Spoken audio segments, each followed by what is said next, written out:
Okay, करें start.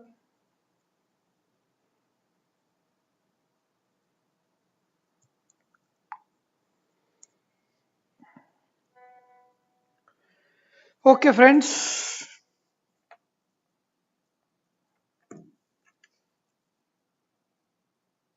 Okay, so friends, uh, let's take this session of anesthesia queries. And so I have tried to put these queries which I received in last 1 month or 2 months from you people, particularly on my Telegram group. So although these queries were in questions form or one line form, however, I tried to make it in question forms, and that includes actually the questions asked in recent your FMG or your recent NEET PG or NICET. So usually, obviously, the queries were mainly based or surrounded by that. So I've tried my best to put all these queries. Obviously, queries are numerous. It's not possible to cover all those queries, but the most important one and the most controversial one and most often asked, I've tried to frame it in question forms. So let's start. Question number one. Arrange the following according to the potency. Methoxyfluorine, halothane, isofluorine, nitrous oxide. Methoxyfluorine, isofluorine, halothane, nitrous oxide. Methoxyfluorine, nitrous oxide, isofluorine, halothane. Halothane, isofluorine, nitrous oxide, methoxyfluorine. So of course it is not possible to remember this sequence, and that's obviously not required from you also, but of course you need to know most potent and least potent. So if you get actually this kind of question, and that was a question I think asked in an INICET, that if you get this kind of question, definitely there is a catch. So obviously people will not expect that you should know MAC of all agents and arrange them in order of potency. However, you should know most potent and least potent, and that most often should solve your answer. So most potent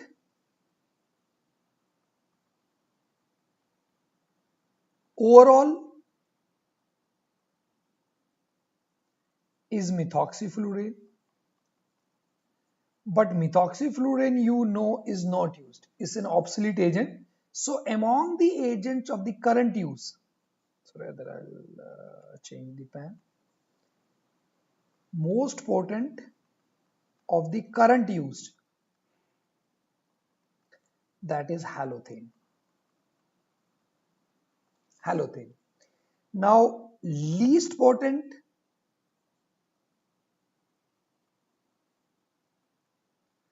now I like to make it clear, least potent inhalational agent is nitrous oxide. And inhalational agent, you know, this is a confusion though I want to clarify. Inhalational agents means which are being taken through inhalation, and they actually have been classified as gaseous agents and volatile agents. So your gaseous agents are nitrous oxide and xenon. Xenon is still in investigation stages, not yet available for commercial use. But so nitrous oxide is being used, and volatile all other like halothane. So I'm discussing of current use only: halothane, isofluorine, desfluorine, and sevofluorine. So these are the agents of current use. Fine.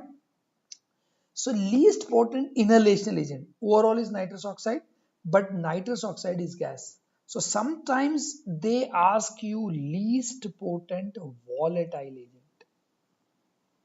So least potent volatile agent is desfluorine. So this difference you have to understand. So most potent overall is methoxyfluorine. However, methoxyfluorine is not used. So among the agents of the current use, most potent is halothane. Least potent, including gaseous and volatile agents, is nitrous oxide, while least potent volatile agent is desfluorine. So now on that basis, now you can look at the choices. Most potent overall is methoxyfluorine. So obviously the choice will be A, B, C, D ruled out. Least potent overall is nitrous oxide. So C also ruled out. So choices remains are nitrous oxide and these choices are A and B. So among these, I told you most potent among current use. They also want to actually know that you should know that methoxyfluorine is not used and halothane is being used nowadays. So that makes it our choice as this one. Methoxyfluorine, halothane, least is nitrous oxide. Fine. So choice will be A. So that is how actually you need to answer. Nowadays the question is that the questions are more or less same, but they just change the shape. And in one question they had asked you actually everything, which is the most potent overall, which is least potent overall, which is most potent overall, which is least potent volatile, and which is being used nowadays and which is not used. So one question they ask you everything by giving this kind of question. Question number two, allergy in immediate perioperative period is due to depolarizing muscle relaxants, antibiotics, latex or non-depolarizing muscle relaxants. Again, this query I'm often getting. The reason is correct because you know until very recently, most common cause of anaphylaxis used to be considered as muscle relaxant. So until very recently, most common cause of anaphylaxis used to be considered as muscle relaxants. However, recently there is a study, that's a British study, which has shown that the most common cause of allergic reactions or anaphylactic reactions in immediate post-operative period, or you can say peri-operative period, is antibiotics. So as per latest studies, so this is something changed, so I'll change use the green pen. So most common cause of allergy in peri-operative period is antibiotics, which used to be muscle relaxant before. And second is still not muscle relaxant. Second they found is latex. And third is now muscle relaxant.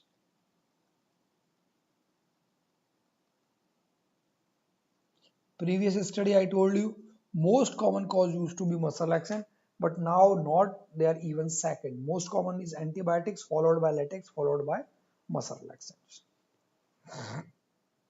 Question number three. Which inhalation agent requires special vaporizer for its delivery? Halothane, isoflurane, desflurane, sevoflurane. That was also an expected question.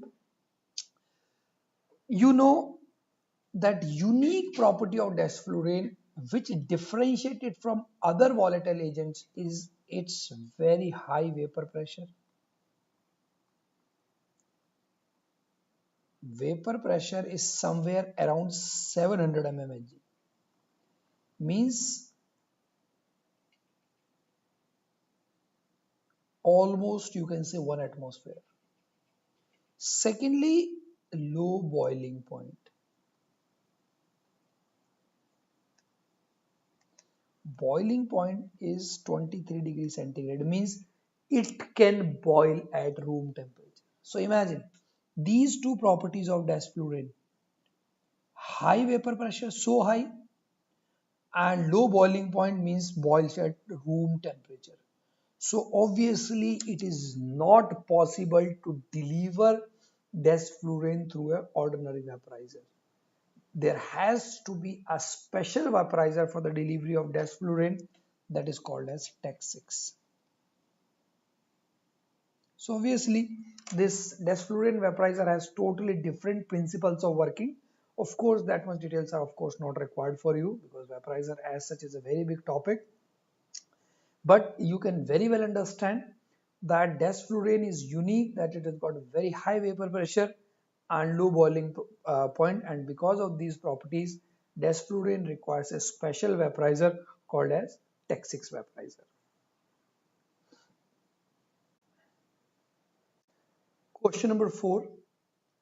A known case of asthmatic bronchitis reported to hospital with breathlessness, palpitation and oxygen saturation of 88%. Hospital has no ventilator. All of the following can be given to the patient except hydrocortisone IV, antibiotics, oxygen with oxygen mask with reservoir, nebulization with salbutamol. Now again this is question they want to ask you two most important things. I told you nowadays actually clinical questions are usually combination of some facts which you have to know. One, this patient is a patient of asthmatic bronchitis and these patients should know they are on hypoxic drive. For their breathing, they actually need hypoxia. So higher oxygen concentrations can be disastrous in these patients. So you have to know that oxygen mask with reservoir delivers very high concentration or high FiO2. So of course they want to ask you that which oxygen delivery devices deliver how much percentage of oxygen. So this is very important. We can see that uh, device and maximum flow and maximum FiO2. FiO2 means delivered concentration of oxygen. So nasal cannula, maximum flow you can keep is 6 liter per minute. So this is maximum flow in liters per minute. Okay, 6 liter. At 6 liter, the maximum FiO2 that is seen is 0.44 or you can say 44%. So this is the maximum oxygen you can give with nasal cannula, 44%, and that is at 6 liter. So if you give flow beyond 6 liter, output will not increase beyond 44%. So that is why there is no point in giving oxygen beyond 6 liter with nasal cannula. Then simple oxygen mask, which you know is called as McCartney or Hudson mask, simple oxygen mask. Maximum flow you can give is 10 liter and maximum oxygen you can deliver is 0.6, that is 60%. Now oxygen mask with reservoir, you can give maximum flow is 15 liter and at 15 liter you will be able to deliver 80 to 90% or you can say 0.8 to 0.9, 80 to 90% of oxygen. Then Venturi mask, maximum flow is 15 liter and maximum output is 0.6, 60%. Now what is the difference between this 0.6 and this 0.6? That this 0.6 means 0.6, it is accurate. You know that Venturi mask is a high flow system and performance or output of high flow systems is precise. Means if you have set at 60%, it will deliver 60%. While performance of low flow systems, all these are low flow systems, their output is variable. Their performance keep on changing with the changes in the patient respiratory parameters. So change in respiratory parameters of the patient may decrease this output from 60% to say 50%. Fine. So now one thing you should is very clear is that oxygen mask with reservoir deliver very high oxygen percentage, 80 to 90%. Giving this much percentage to a asthma or COPD patient can lead to respiratory arrest. So that is one thing they want to know from you, that how much oxygen with oxygen mask with reservoir deliver, and then asthmatic bronchitis or COPD patients you cannot deliver higher oxygen. So for this patient saturation is 88%. less, no doubt, but we will give oxygen, no doubt, but we will give oxygen to this patient with simple nasal cannula, and I'll start with very minimum, say maximum 2 to 3 liters per minute. So 2 to 3 liters means around 30%. And if patient saturation little improve, I will further reduce it to even 1 to 2 liter. So oxygen must be given, but very low concentration. Fine. And of course, asthmatic bronchitis, hydrocortisone IV we can give. Bronchitis is there, so antibiotic we can give. And of course, nebulization with salbutamol or nebulization with fludrocortisone can be given. So answer will be C.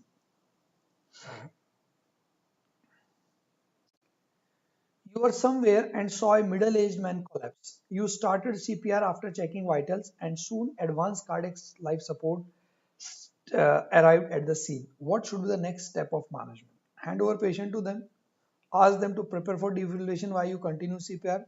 Stop CPR and let them apply the pedals. Continue one round of CPR and then use defibrillation. Let me check if there is no some technical issue.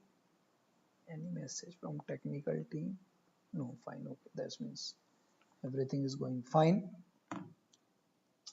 So sequence you must know actually, that if you encounter a unconscious patient, what should be the sequence?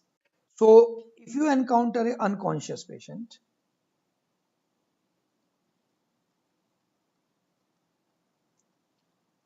what you should do?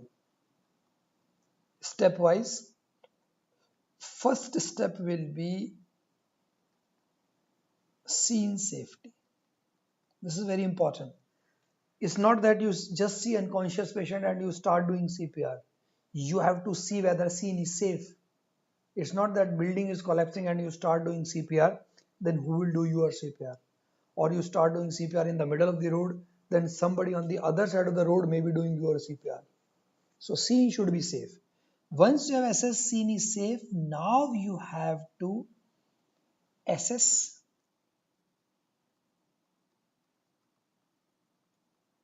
responsiveness. Assess responsiveness. So again, don't straight away go and start doing CPR. The person may be just sleeping. So you have to assess responsiveness. And how you assess responsiveness? Shaking and shouting. Shake and shout. If you find that there is no response, if there is no response, then what you have to do now, they say activate emergency medical system or emergency response team by app, mobile app. But say if available.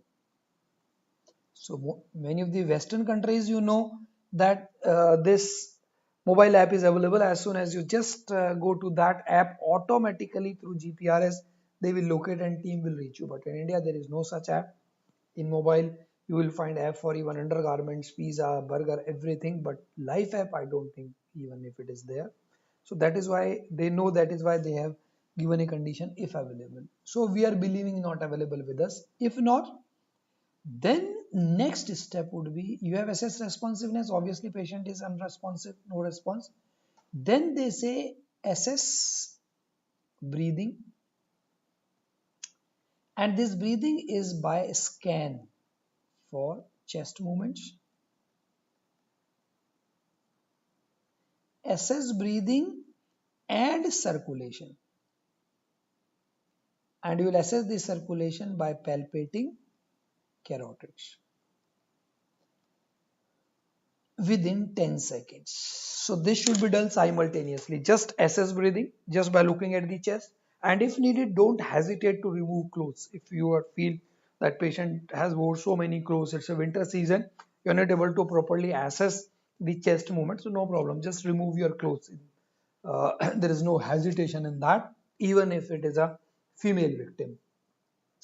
So scan for chest movements, and simultaneously put your hand on carotids. So if you find after this that there are three possibilities you will find.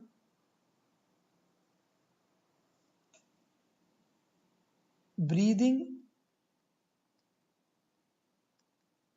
and pulse, both are present. Second, breathing absent but pulse present. Third is both breathing and pulse absent. Fine. So breathing and pulse, if both are present, then they say observe.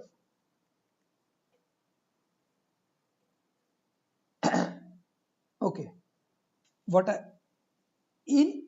all these three scenarios, let me clarify it better.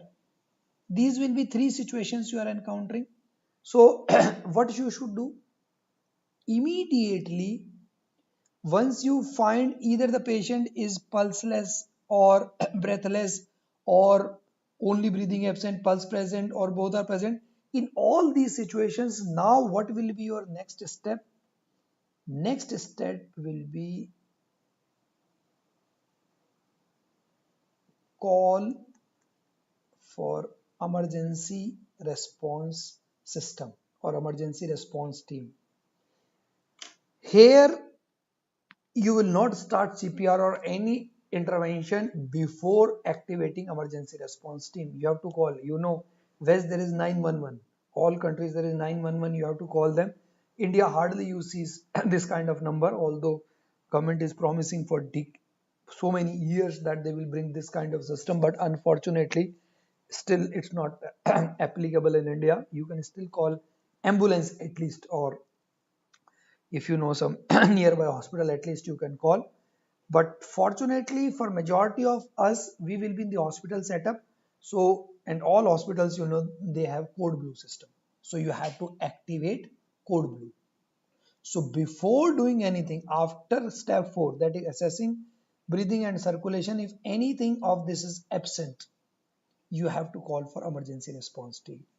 After calling that, now you come back to the patient and you have seen that there are three situations. If breathing and pulse are present, no problem, just observe and wait. Fine, that means patient is only unconscious but breathing and pulse is present. So obviously you can just wait and watch, but carefully observe, because anytime this unconscious patient can become pulseless or breathless. Breathing absent, pulse present. Here you have to give only breaths. However, this is very rare in adult patients. Almost always situation will be both are absent. If both are absent, then start CPR. Starting with circulation, then airway, and then breathing, CAB. Start CPR and continue CPR till the team arrives. Emergency response team arrives, and as soon as the team arrives, defibrillate as soon as possible. Why? Because the cause of cardiac arrest in adults should be considered ventricular fibrillation until put otherwise. So you have to defibrillate. And this is the reason that I said you, before taking any step, you have to call for emergency response team, because as I just mentioned, the cause of cardiac arrest in adults should be considered uh, ventricular fibrillation until proved otherwise, and ventricular fibrillation is going to respond to defibrillation. You have to get the defibrillator at the earliest.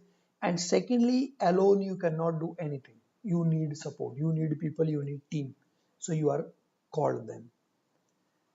So now, with this background, now let's go back to the question again. Now you will be better able to understand. You have started CPR and now advanced cardiac support team has arrived. So we are at this stage. You have started CPR and the team has arrived. So next step will be defibrillation as soon as possible. So you cannot hand over, then just leave. You have to be part of CPR. Ask them to prepare for defibrillation while you continue CPR. Or stop CPR. So obviously you cannot do that. Can you stop CPR? No, CPR should be continuous. And then continue for one round? No. You have to defibrillate as soon as defibrillator arrives. So best option is you continue CPR and ask them to prepare defibrillation. And as soon as defibrillator is prepared, immediately defibrillate the patient. Fine.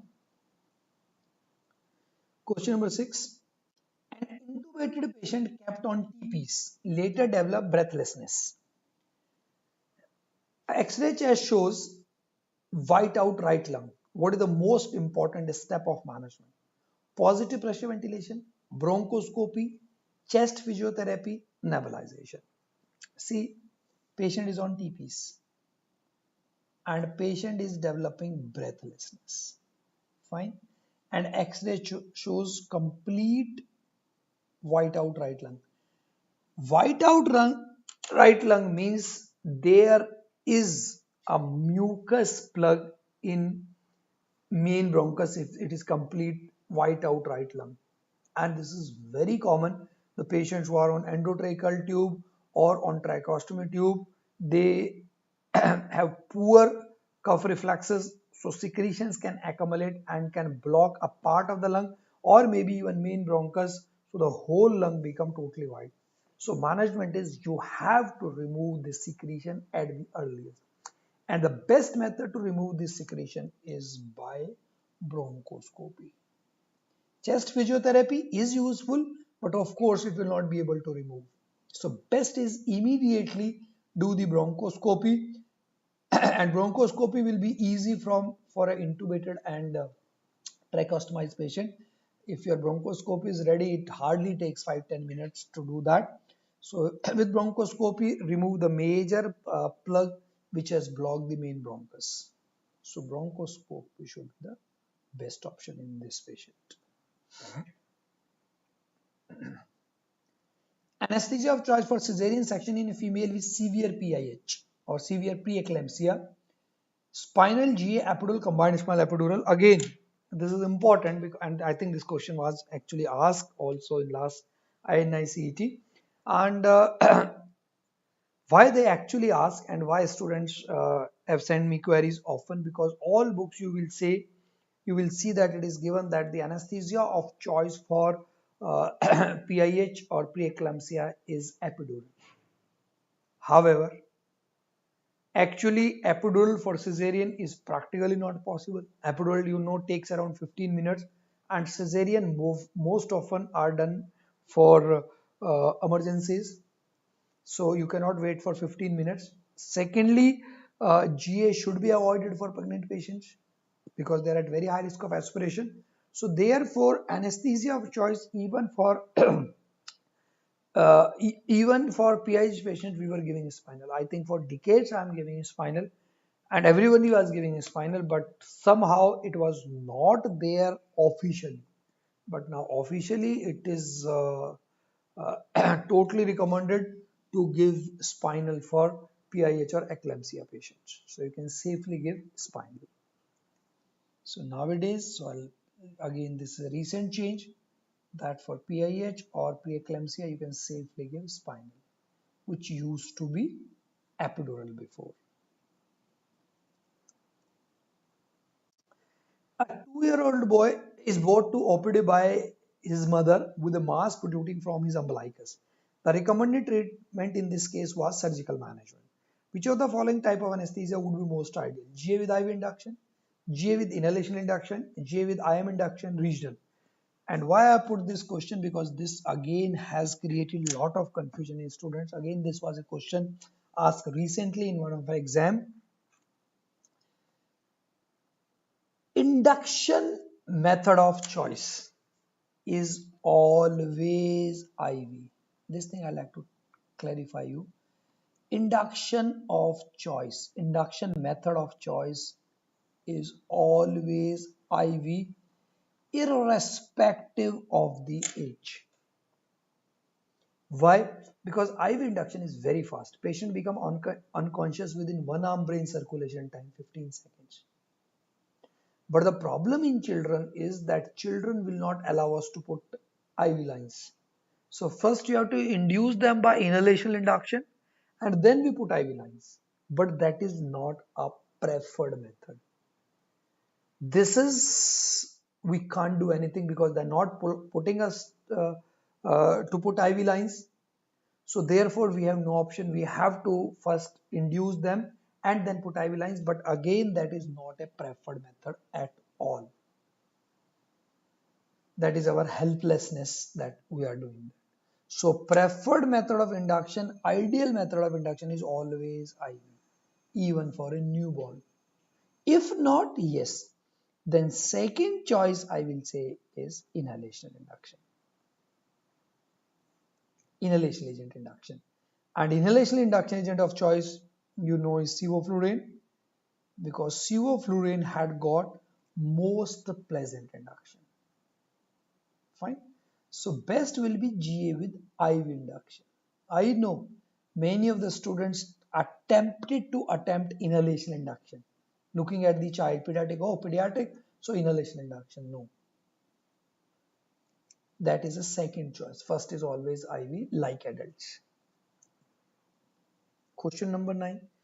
Cuff tube can be used in all age groups except premature, newborn, neonate, none of the above. This is again very important. You know that until very recently, we used to say that we should not use cuff tube in children less than 10 years for two reasons. Up to 6 years, we believe that cricoid is the narrowest part, and obviously cuff will be inflated in subglottic area. Sorry, subglot is the narrowest part, sorry. So cuff will be inflated in subglottic area that can cause subglottic edema or subglottic stenosis. But and 6 to 10 years, they say that tracheal diameter is narrow, so if you use cuff tube, the cuff will touch the tracheal wall, that can cause tracheal wall edema. But that all has been unfounded. Nowadays, the quality of cuff we are using is so soft that studies have shown that if you use cuff tube or uncuff tube, there is no difference in increased incidence of postoperative edema or subglottic stenosis. And of course, cuff tube is 100 times better than uncuffed tubes. There is no risk of aspiration, minimal risk of aspiration.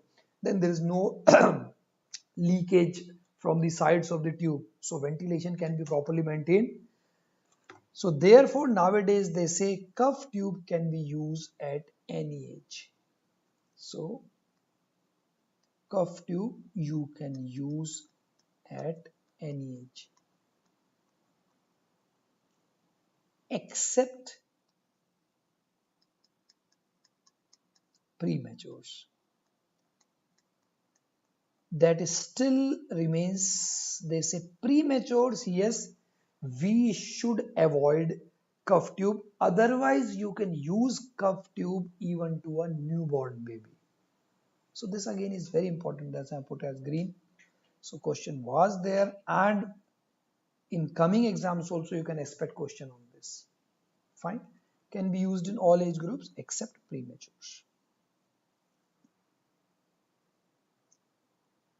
Question number 10. A patient with blunt chest trauma has been started on mechanical ventilation.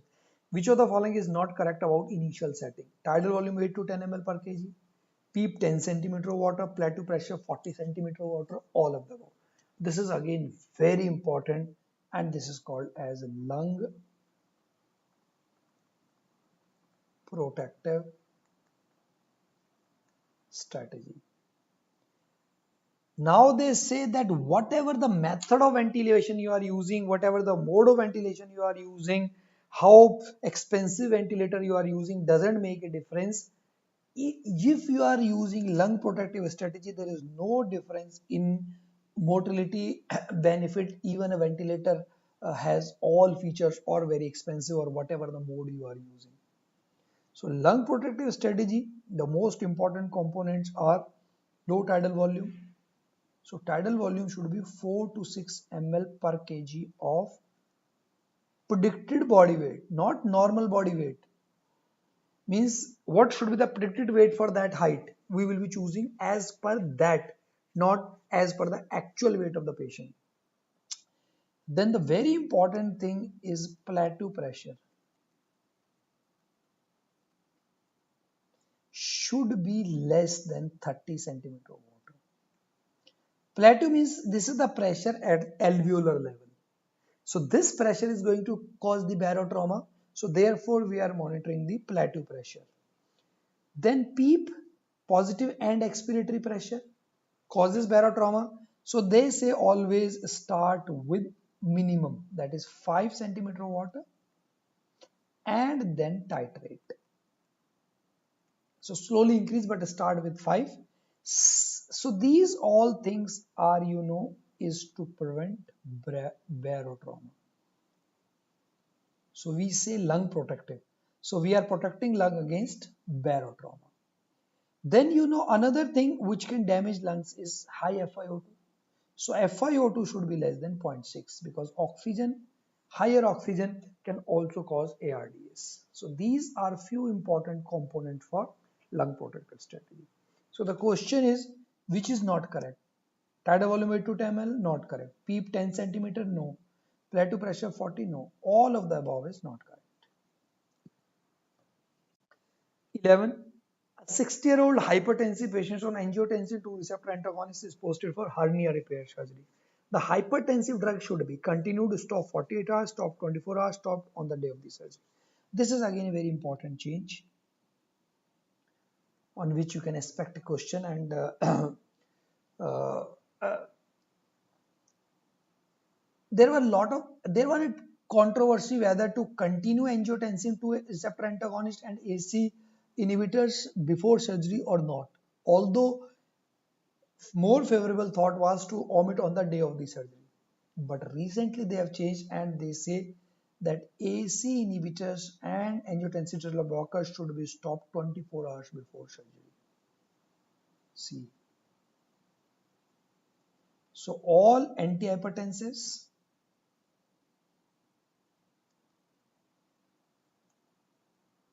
are continued.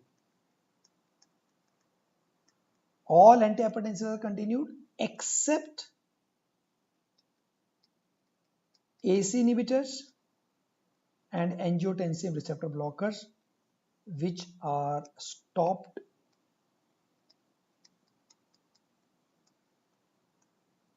24 hours before. Fine. So this is also an important change on which you can expect a question. A person was given axillary block with bupivacaine. Suddenly he collapsed. What is the treatment? Intralipid, fluids, vasopressor, all of the above. Means bupivacaine toxicity. And bupivacaine, is highly cardiotoxic. And this cardiotoxicity can manifest any form, ranging from any kind of bradyarrhythmia to any kind of tachyarrhythmia. And ventricular tachycardia is not so uncommon with bupivacaine.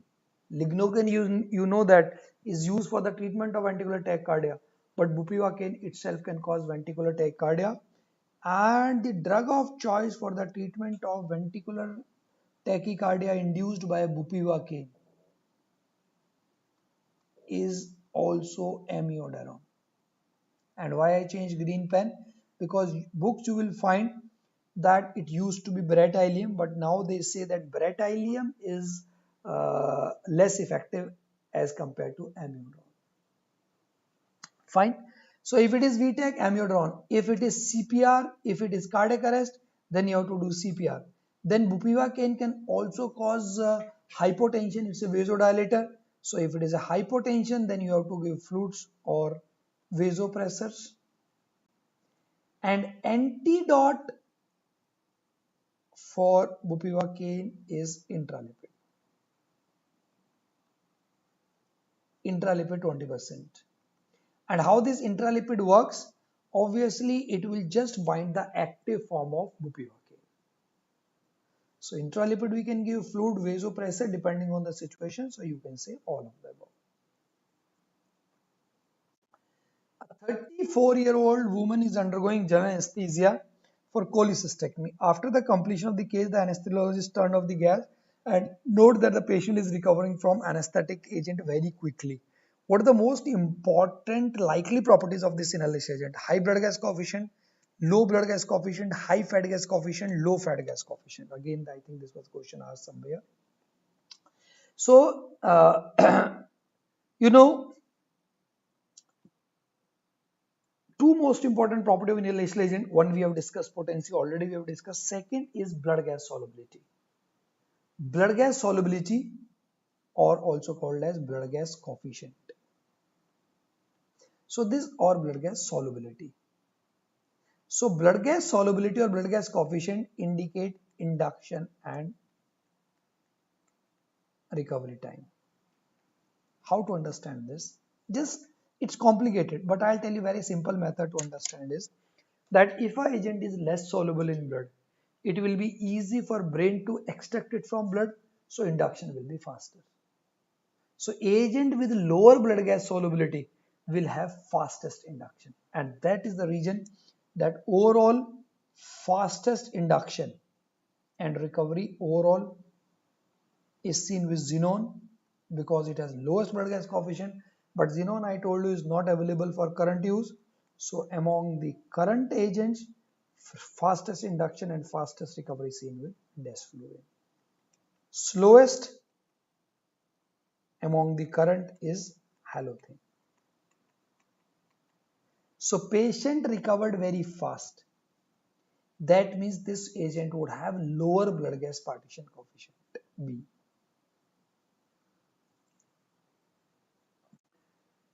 14. Second gas effect is related to oxygen, xenon, nitrogen, nitrous oxide. Nitrous oxide.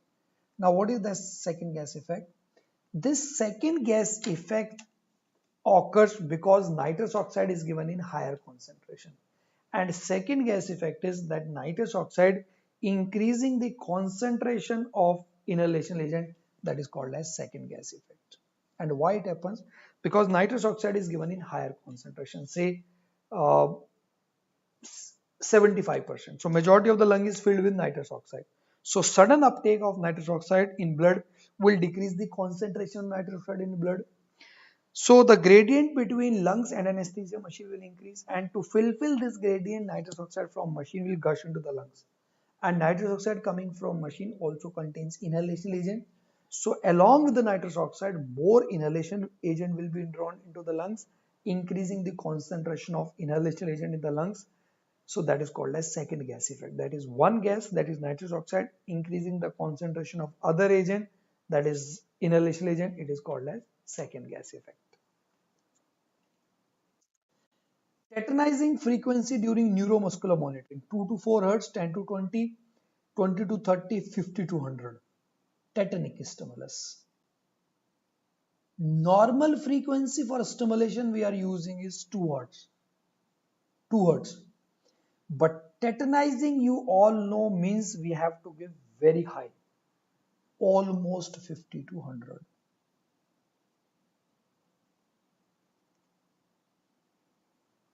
Fine. So we'll not go in much details of neuromuscular monitoring, that why we give tetanyzing frequency and why we are using normal frequency. That is a quite big detail. But yes, just you can say the normal frequency is 2 Hertz. Tetanyzing is very high, usually 50. But however, you can even go up to 100. 16. Patient was given halothane, developed hyperthermia and rigidity. Which other drug must have been contributed to this condition? Suxamethonium, fentanyl, rocuronium, atracurium. Hyperthermia along with muscle rigidity. Beyond any second thought, and after halothane, it goes in the favor of malignant hyperthermia. And malignant hyperthermia, you know, is a condition where there occur rapidly rising temperature, and this temperature can even become 110 or 109 degree Fahrenheit. Every 5 minutes temperature may increase by 1 degree centigrade. And the most common cause or the most commonly implicated drug for malignant hyperthermia is suxamethonium. then it can occur with all inhalational agent. And among inhalational agent, maximally it is seen with halothane. So this patient has received halothane, and obviously saxamethonium will be the most commonly implicated drug. A. Question number 17. Which of the following investigations provide the most accurate prognostic information with respect to predicting risk of perioperative cardiac complications? ECG, echocardiography, dobutamine stress echocardiography, coronary angiography. See, echocardiography, ECG has many limitations that you all know. Echocardiography will tell you the cardiac status in a resting state. But surgery is not a resting state. Surgery is a very stressful condition. The level of catecholamines can really, or stress hormones can increase multifold. So dobutamine stress echocardiography produces a state which patient will encounter during surgery. Not exactly, but yes. So it will mimic that how this cardiac patient will behave to stress. So therefore DSC or dobutamine stress echocardiography, since it mimic the surgery like situation, so that should be best to predict risk of perioperative complications. 18. If a vaporizer is used at high altitude, which of the following is true regarding delivery of inhalation agent? Output will increase, output will decrease, output will remain same, output will decrease only after 5000 meters. That again is very often asked question. See, at high altitude, you need to understand what happens. Density reduces, at high altitude, atmospheric pressure is low. So atmospheric pressure low means density of gases will be less. So less density means gases will overflow. So that is why your anesthesia machine rotameter will always underread. If you are giving 5 liter, actually delivered maybe 6 liter or 7 liter. So that means more gas is reaching the vaporizer. More gas is reaching the vaporizer means that there will occur more evaporation of inhalation agent. So vaporizer output will increase. So output will increase. However, the interesting fact is that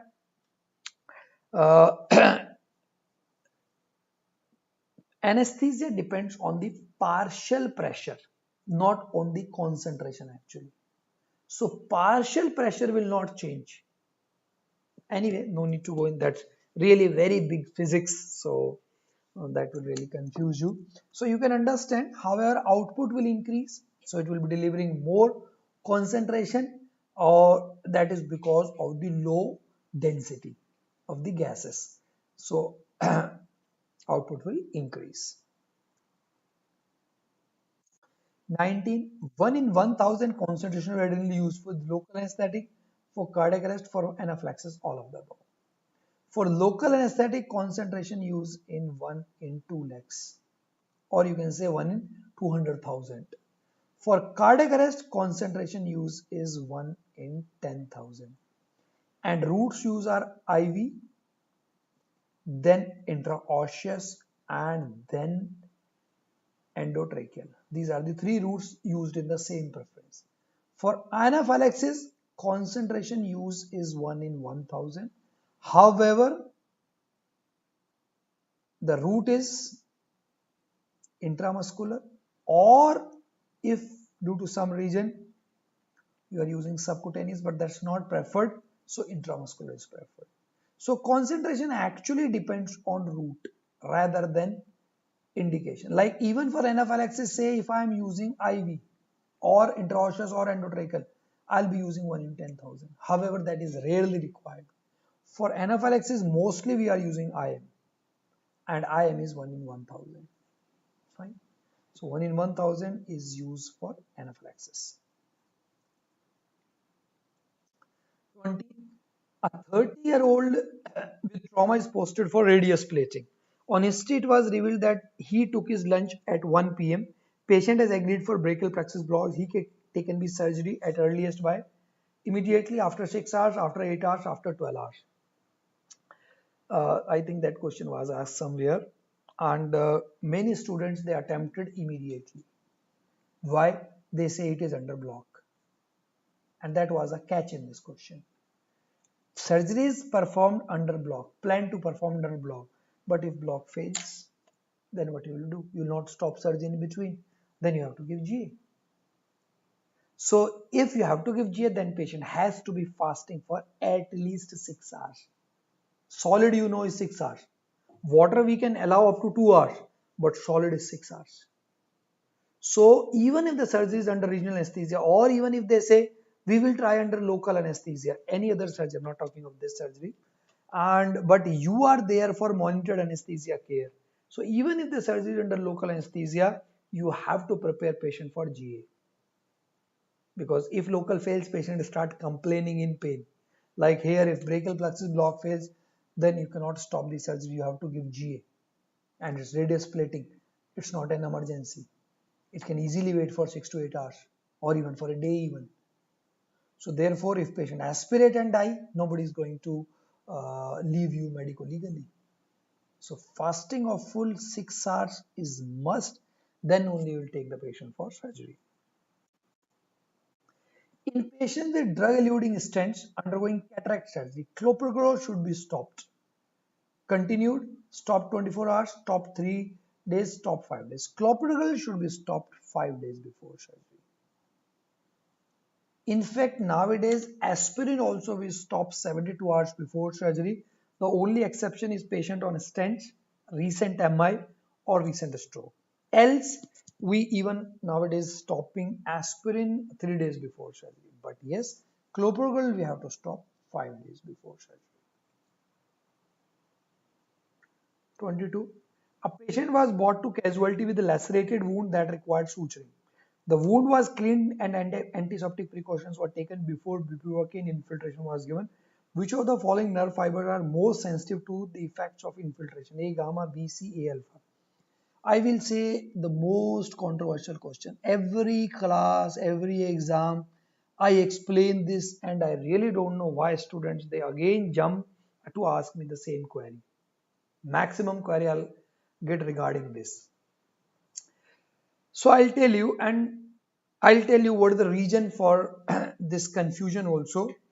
You know, there are two kind of nerve blocks, peripheral nerve blocks and central nerve blocks. So peripheral nerve blocks means all your brachial plexus block and everything, and central loxal blocks means spinal and epidural.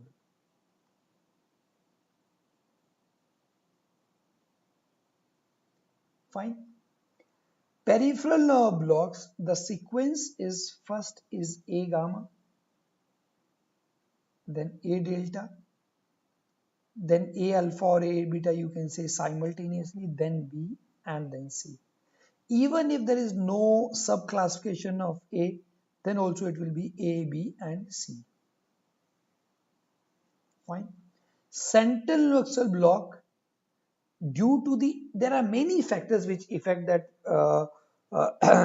which fibers will be affected. First, we will not go in all those details. In central loxal block, first to be blocked is B, then A and then C, and this is the reason for confusion. If they don't mention anything, it should be considered peripheral nerve block. If they specifically ask spinal epidural, then obviously the sequence will be BAC. If they don't mention anything, consider it as peripheral nerve block and the sequence will be ABC. Or specifically if they are giving, then A, gamma, delta, alpha, beta, B and C. Clear? So in this question, it's a peripheral block, field block, infiltration block, not central block. So applicable sequence will be this A gamma. So first to be blocked will be A gamma. Fine. 23. For epidural anesthesia and labor, the level of block required is up to T10, T6, T4, L1. Now this is really a confusion. I'm telling you why, because you know this question asked, I think, last two successive times with the confusion. They asked the level of block required for LSCS, cesarean section, then it is T4, up to T4. Why? Because cesarean section, it is not only that uterus will be handled. The, during surgery, gut and peritoneum will be handled. And you know that the nerve supply of peritoneum is from, or gut is from T4 to T6, means up to T4. So LSCS, it will be T4, not because of uterus, because of the gut. For painless labor, like in this case, you have to only block the uterus, and the uterus supplies up to T10, T10 to L1. So level of block required is up to T10, and this is the reason. One year, in the same year, in one exam they ask level of block required for cesarean, and I think next session they ask level of block required for painless labor. Patient undergoing delivery like that, that they made clinical situation in like that you are not able to differentiate. So that's a catch. Appropriate size of endotracheal tube for 6-year child, 6754. Again, why I put this question, and again there are a lot of queries regarding that, because recently they made it a single formula. Until recently there was a separate formula for children less than 6 years and separate formula for children more than 6 years, but now they change it. Now formula for calculating the size for all pediatric age group means 1 to 14. There is no formula for less than 1 year, and more than 14 we consider as adults. So less than 1 year,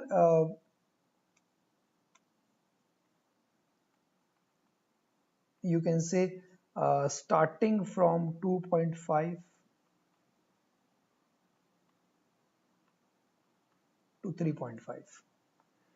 1 to 14 year, the formula is age divided by 4 plus 4.5.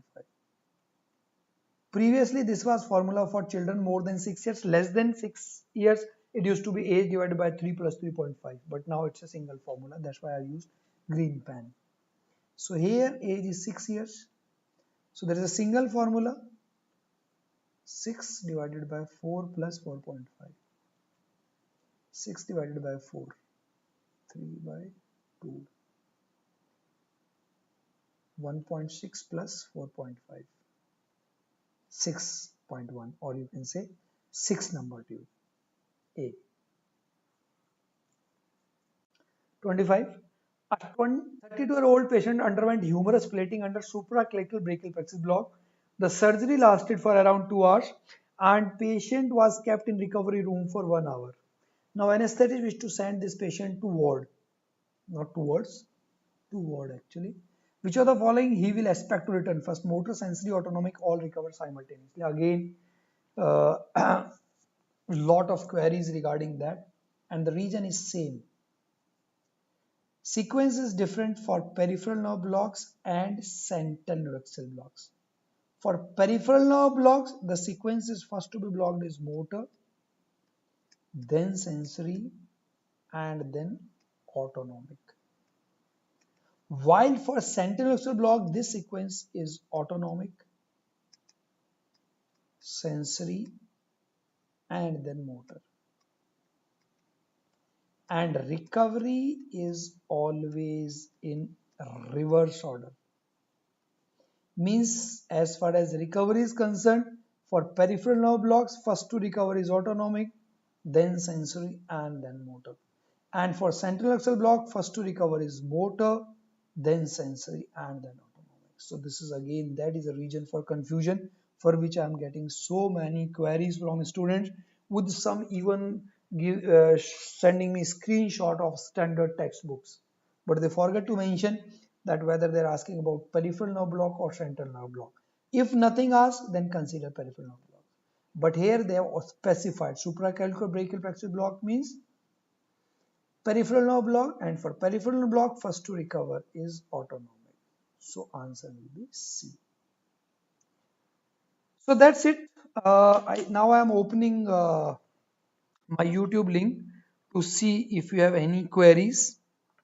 If you have any queries, please ask me now. We'll discuss.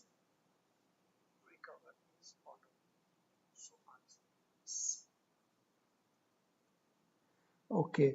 Uh, Shravana Kumar has asked me, asystole means dead person. Uh, no, asystole means cardiac arrest. Asystole means cardiac arrest. You have to do CPR. Yes, after doing 20 minutes of CPR, if you see that patient has not recovered, then only you can consider patient as dead. Fine. So asystole in cardiac arrest, actually we use see three rhythms. That is ventricular fibrillation, pulseless electrical activity, and asystole. So this three rhythms you see in cardiac arrest. So patient in asystole means cardiac arrest, not dead. Debouquet number, Sachin. Debouquet number is used to assess the genetic makeup of the individual to detect whether patient is a heterozygote atypical or homozygote atypical. You know that uh, suxamethonium is very fast acting and short acting. Duration of action is less than 10 minutes. However, and it is metabolized by pseudocholinesterase, but there is a genetic disease in which patient has abnormal pseudocholinesterase. And that abnormal pseudocholinesterase, there is no test to uh, measure the quantity. We do the Debouquet number. So Debouquet number will tell you the genetic makeup, like patient is heterozygote atypical or homozygote atypical. Heterozygote atypical means patient has normal as well as abnormal enzyme, so he can recover spontaneously after some time. Homozygote atypical means all enzyme is abnormal, so patient will not recover spontaneously. Fine. So that is Debouquet number. So simply, yes, Debouquet number, if you want to go on little details, it's difficult just to remember. If Debouquet number is 80, means there is, we consider that all enzyme is normal. If it is 20, means all enzyme is abnormal. And between 20 to 80 means normal plus abnormal. Patient has normal plus abnormal enzyme. Fine. So it should be clear. Non-shockable rhythm. Shravan Kumar, ventricular fibrillation is only shockable. And other than ventricular fibrillation, pulseless ventricular tachycardia and polymorphic ventricular tachycardia are also non-shockable. Other two, that is PEA and asystole, are non-shockable. So obviously for non-shockable rhythms we will not give shock, and for shockable rhythm we will give the shock, that is defibrillation. Fine. Any other doubt or query? Skill assessing. So that's it. Now I am opening. Hoo-ha. So skilled assassin Hua means, is there a query or some Chinese way of asking query? Hoo ha ha. Okay, I don't know how to reply to this query. Hoo ha ha. Anyway, Hua means Hua. Okay, fine. Okay. Adila retracted the message. Okay. Anyone else? Any queries or should I stop? I'll just wait for 30 more seconds. If no query, then I'll stop the session. Anyway, no problem. Later also, if you have query, you can always post on our eGurukul Facebook, and we're always there to help you. Thank you very much, and my best wishes. Hope this will be beneficial for you. Okay, bye. Then I'm closing the session. Okay.